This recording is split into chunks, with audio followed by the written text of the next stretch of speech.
Good morning, and welcome to the Global Current. I'm Joshua Siegel. And I'm Morgan Mount. In news, the Catalan parliament votes to secede from Spain. The ongoing migrant crisis in Germany. And elections in Myanmar. In analysis, Russian action in Syria through a historical lens. And elections in Turkey and their implications for the Kurdish minority. Then, the Global Current brings you an interview with Dr. Philipp Fluri, Deputy Director of the Geneva Center for Democratic Control of the Armed Forces. Thanks for tuning in, and enjoy the show.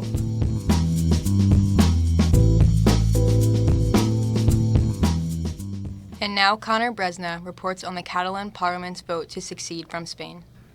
The Guardian reports that the Catalan Parliament voted on November 9th in favor of independence from Spain, earning the reproof of the Spanish federal government. Catalonia, an economically self-sufficient and semi-autonomous province, has long considered independence from Spain.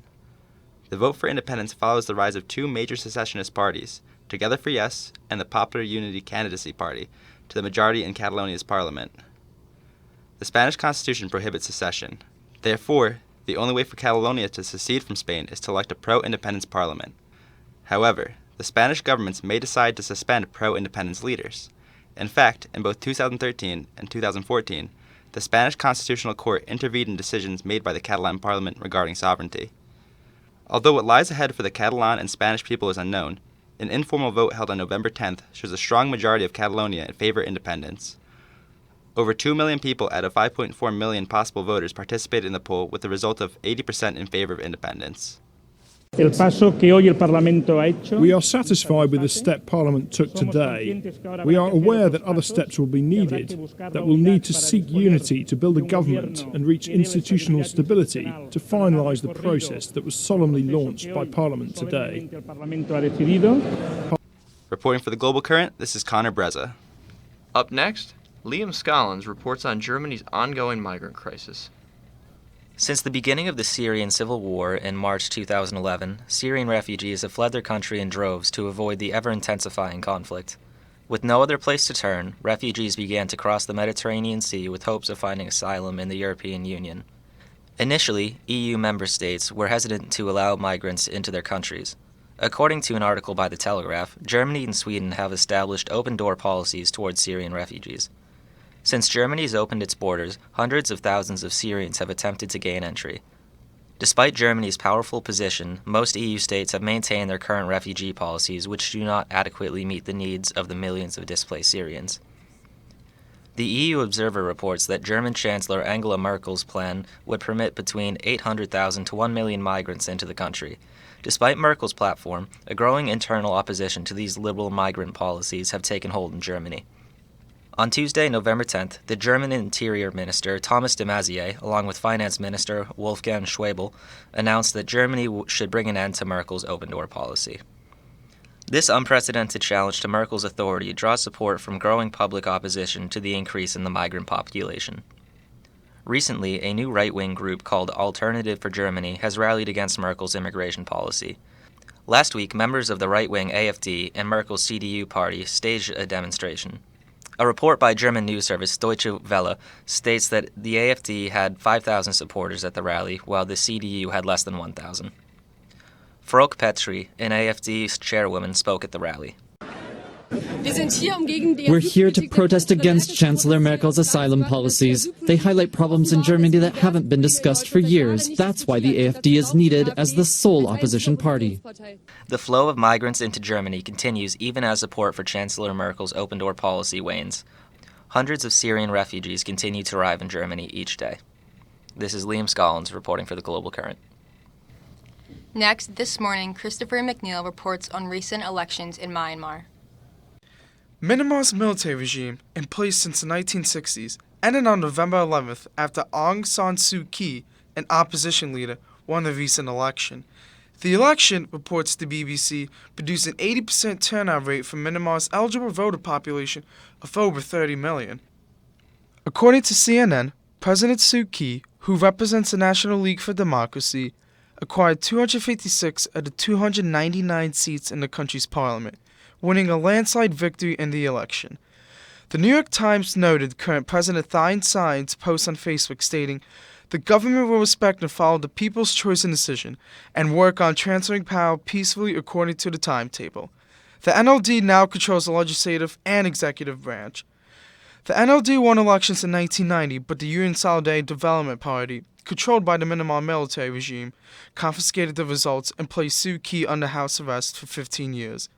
According to the BBC, the affair prevented President Suu Kyi from entering elections in 2006. The election leaves hope for democracy for the Burmese people, including Rohingya Muslims who were previously not recognized as full citizens. This is Christopher McNeil speaking for the Global Current.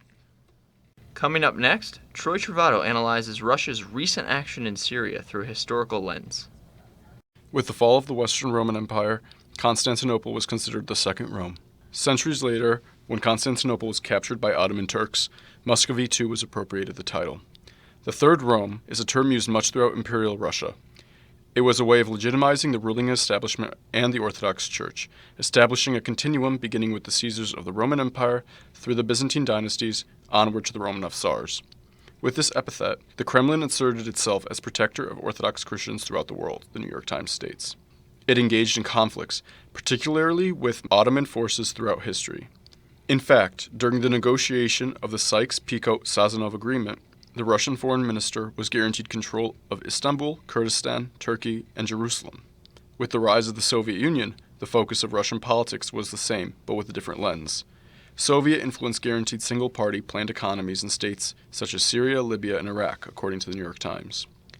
In the reality of a world no longer influenced by two great powers, Russia is attempting to resurrect regional hegemony and legitimacy of its state. The use of the Russian Orthodox Church by the Kremlin is one which has much precedent throughout centuries of Russian governance. Holy Russia, the Third Rome, is alluded to further by recent policy decisions.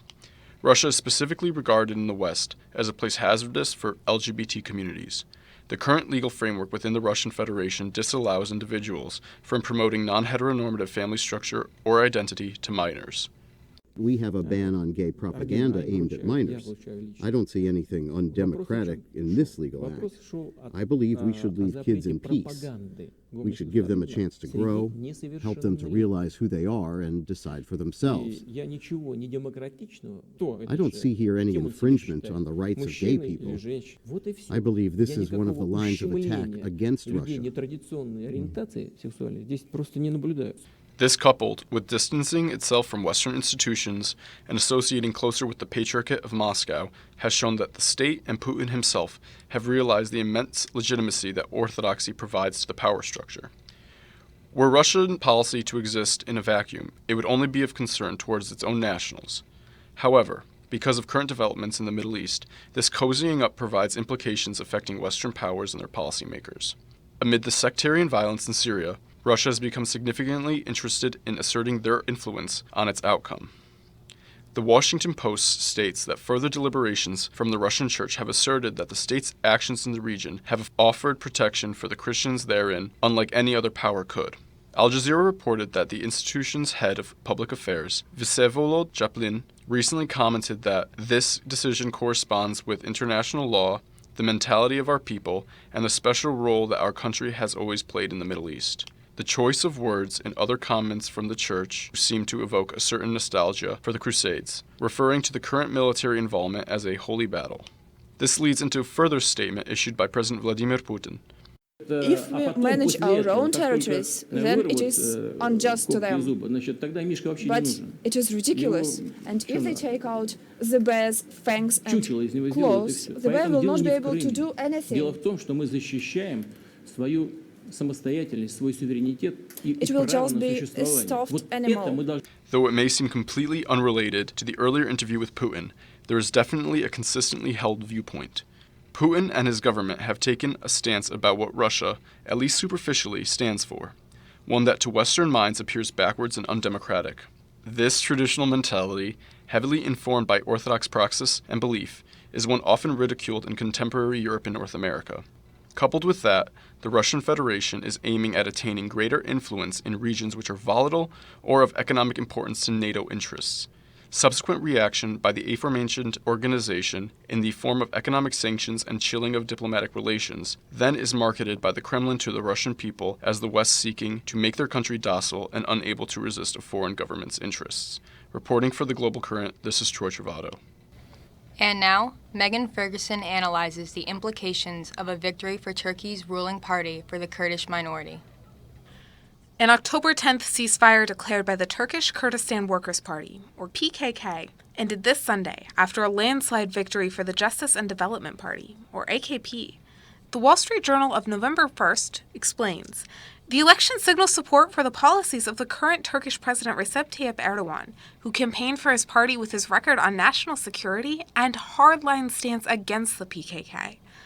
It continues, the election represents a crushing defeat for ethnic Kurds in Turkey, many of whom were hoping for the political capital necessary to negotiate formal, constitutional recognition as an ethnic minority, Kurdish language education in public schools, and even regional autonomy. Instead, they have been labeled a terrorist group. As the victory was announced, young Kurdish men in the southeast placed barricades along roads and responded to police tear gas and water cannons with bullets. Clashes on PKK bases in the Hakkari province left 32 dead. However, the Chicago Tribune on November 5th reports, despite renewed clashes in the immediate aftermath of the election, an AKP victory may actually be helpful in establishing peace between the Kurds and the Turkish government. Deputy Prime Minister Yalcin Akdogan has acknowledged his party's renewed responsibility in reaching out to the PKK in order to establish peace. PKK Executive Committee member Duran Kalkin has stated his willingness to extend the ceasefire and participate in a democratic political solution if the AKP were to reach out for negotiations. Although democratic defeat may force the PKK to cede negotiating power to the AKP, the Chicago Tribune on November 1st points out the willingness to compromise from both the AKP and PKK may come in part from parliamentary victories from the PKK. Time magazine on October 31st claims, as the PKK's even minor maintenance of influence in Turkish politics has forced Erdogan to recognize the best way to consolidate power after the election will be to negotiate with the PKK democratically, leaving the group more room to demand recognition than if they were engaged in military conflict. With security remaining one of the clearest campaign issues for the AKP, Erdogan will look to avoid military confrontation that may result in civilian casualties during his party's tenure as political majority, and so will likely establish a democratic avenue to meet at least some PKK demands. Though a political loss may have ignited short-term frustration for the PKK and their supporters, the policy is likely to find long-term victory through democratic defeat. Reporting for the Global Current, this is Megan Ferguson. Finally, this morning, Emily Lividea sits down with Dr. Philipp Fluri, Deputy Director of the Geneva Center for Democratic Control of the Armed Forces, to discuss U.S. security interests with Russia and China. Yeah, thank you for the questions. I believe there is a whole cluster of threats that the U.S. needs to look into consistently and permanently. Amongst them are threats to U.S. citizens abroad, even though it's more individual than national security that's concerned. But U.S. citizens abroad have to be aware of the fact that the U.S. is seen as a war-fighting nation by certain other nations, and so threats to U.S. citizens abroad are an important aspect of threats to national security. What's the main threat? Is it them being arrested, or is it them being personally attacked? Them being personally attacked, them being abducted, them being put under all kinds of pressures. That being abducted, certainly if they decide to work in difficult areas, geographical areas, conflict areas. That's something that U.S. citizens have in common with European citizens, but the terrorists often prefer to attack U.S. citizens because of the higher prestige that you can get from such attacks, if I'm making myself. So I would see this as an important threat, not the biggest threat. We cannot rule out that terrorist groups are planning more attacks, say 9/11 type attacks within the United States. an important aspect, I think, of terrorism is that it works both short-term and long-term. So when we later maybe look at the question of whether migrants would be relevant for the infiltration, whether immigration is a likely way for a terrorist group to infiltrate the US, yes. If you're a terrorist, you don't necessarily need to commit your violent act half an hour after you immigrated into the United States. You can wait, or you can try to create a cell of like-minded persons who are already in the country. Converts are, say, to the cause may be important here as well. So immigration, we have a similar problem in Europe now, is not a threat per se, but it is certainly one of the ways in which a terrorist group can infiltrate the country. How can the U.S. monitor this? Well, the U.S. is, like other countries, permanently monitoring telephone conversations, other ways of communicating of both individuals and groups. So obviously you need to have a suspicion that a certain person is, or a certain group of persons may be planning terrorist acts. So you have to, say, identify such a group or such individuals and then observe them. So it's basically by observation of such individuals which have been identified as potentially harboring terrorist intentions, observation of their communications, of, say, financial transactions which are taking place, of goods these individuals or groups may be purchasing, that kind of observation, say, law enforcement type of observations. So I cannot identify one biggest threat to national security, but I can certainly identify clusters of threats to national security. And it's the patterns which have emerged in the last 10, 15 years. So it's terrorism, it's organized crime. Often, or sometimes you see a link between terrorism and organized crime, a link between migration and organized crime, human trafficking, or this type of assisted migration, in quotes, that we now see in Europe. I'm not saying that the migrants themselves are part of organized crime plans or families, but the business of organizing migration can be the business of organized crime groups. So I think these threats have been identified, and I think the US government is doing its utmost and best to counter these and address these threats. But there is always the off chance that you don't identify all suspicious individuals, that you don't observe them 24/7, etc., etc. I think these are threats which the United States shares with its allies, say in Europe as well. And there is a consensus as to, say, in NATO, the North Atlantic Treaty Organization, and I think there is a common understanding as to what the threats are and how they need to be addressed. There are informational networks, there are networks of amongst, say, police forces, amongst law enforcement agencies, intelligence sharing, again, are designed to address these threats, but there is always the off chance that we don't see everything. So kind of a modern day security threat is a cyber attacks. What could be some of the effects of a cyber attack? Well, cyber attacks can come at different levels, and they can be directed at different institutions or individuals. So they can be directed, say, hacking into a person's account. The motivation may be to harm this person, say, because you don't like that person. It can be for economic gain. You may want to hack into a bank account of a given person. You may want to hack into social media of a certain person to make that person appear ridiculous. So that's, if you want, the lowest level and the most personal level of cyber attacks. But the same strategies or mechanisms apply to government. You can hack into defense-relevant computers. One potential objective can be intelligence gathering. So you want to obtain data from the government that are confidential or secret. So what group has been most known for using cyber attacks to obtain intelligence? Well, this is mostly in between governments. Is it something that almost everyone does? It's something almost every government is trying to do. Okay.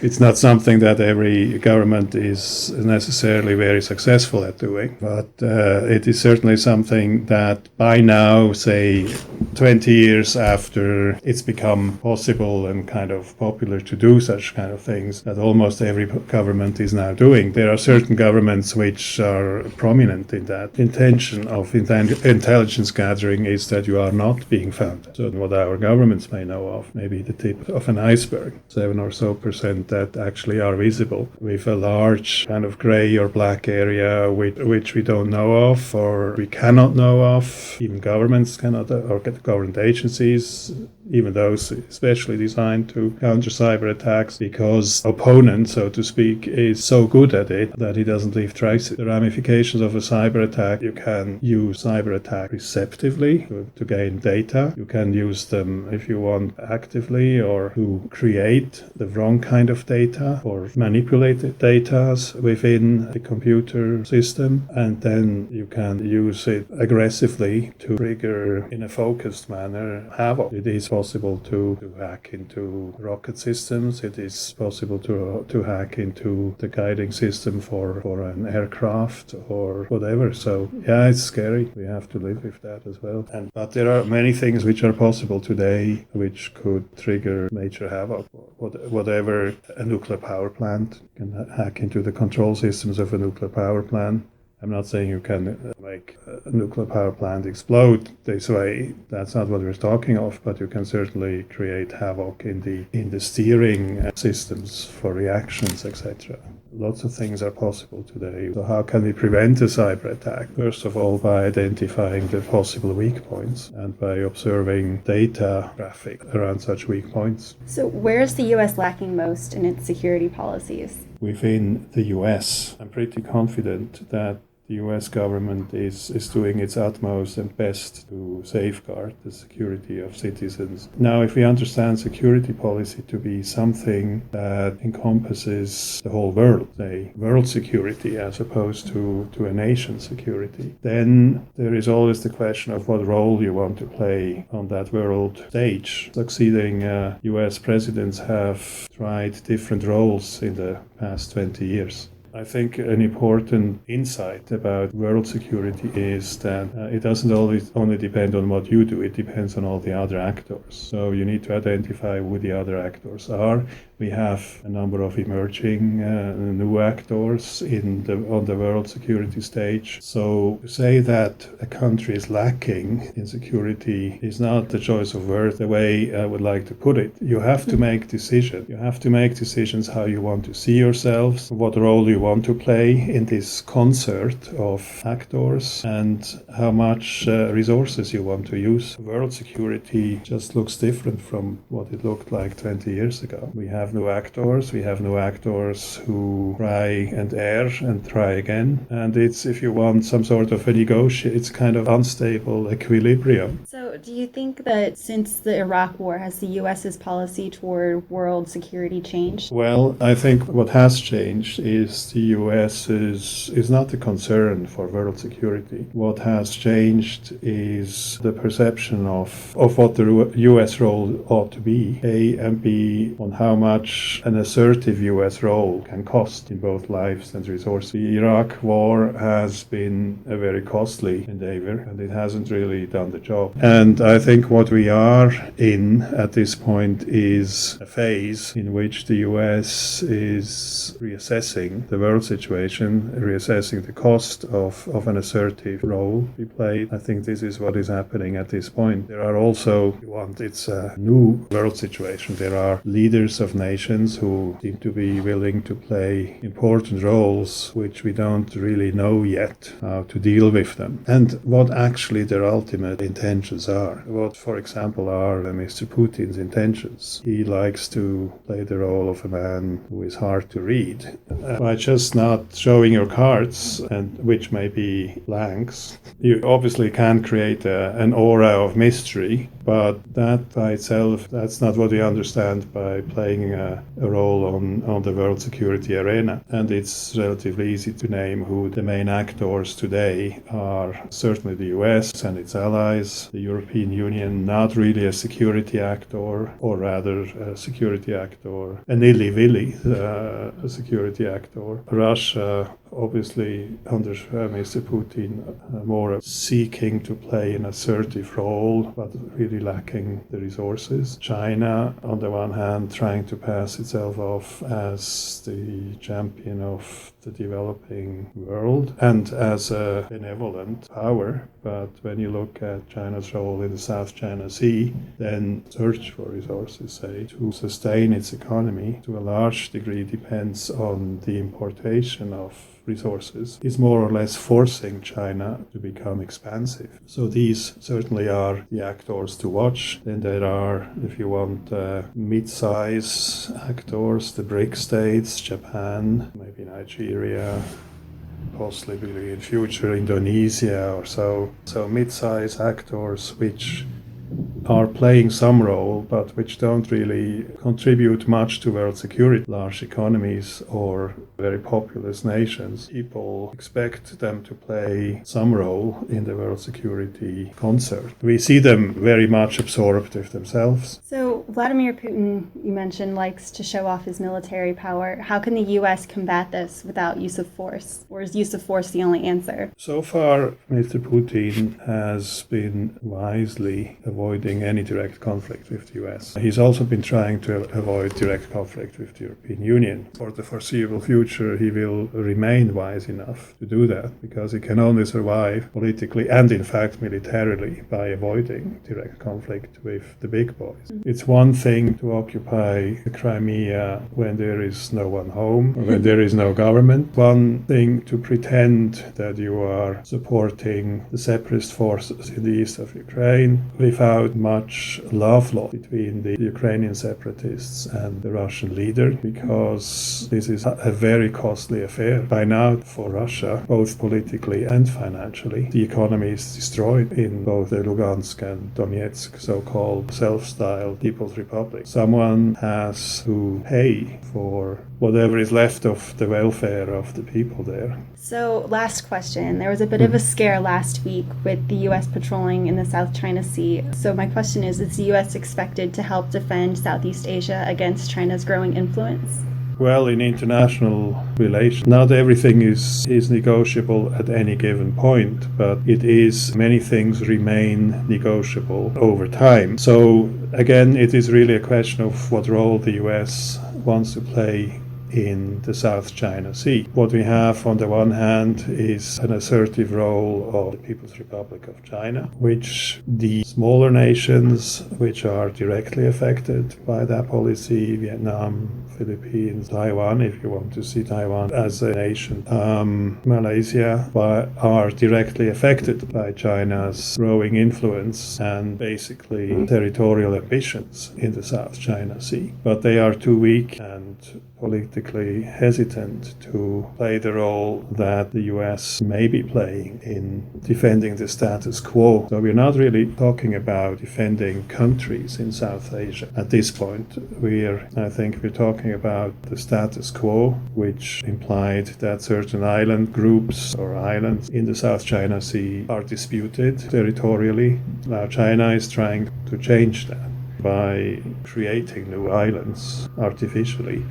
Is trying to change that, has made it clear that she has territorial ambitions. Someone needs to counter that, and it's not enough to discuss that in the Security Council. That kind of assertiveness needs a counter-assertiveness. The Southeast Asian nations are not, at this point, militarily strong enough, are not politically strong enough to do that. So yes, there is a responsibility of the US to defend the status quo. But how far what that now implies, again, China, like Russia, has in the past been wisely avoiding direct conflict with both the United States and the European Union. Again, I think what we see in South China Sea belongs to this trial and error kind of poking type of experimental foreign policy. If there is an assertive stance from the US as to how far they expect China to go, I think, will lead to a situation in which the former status quo can be discussed again. Ultimately, China will try again. Thank you so much, Dr. Fluri, for speaking with us on U.S. security. My guest today was Dr. Philipp Fluri, the Deputy Director for a Center for Security, Development, and the Rule of Law. And this is Emily Livaday for The Global Current.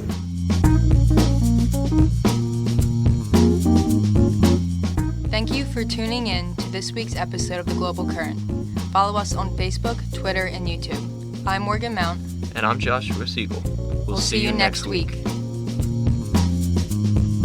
The Global Current is brought to you by the School of Diplomacy and International Relations at Seton Hall University. Our executive producer is Alicia Sharabali. Our associate producer is Bill Golda. Our news editor is John Jadot, and our analysis editor is Blythe Brady. Our interview segment is produced by Emily Livaday. The Global Current theme song is Acid Jazz by Kevin MacLeod. You've been listening to The Global Current on WSOU 89.5 FM, Seton Hall's Pirate Radio.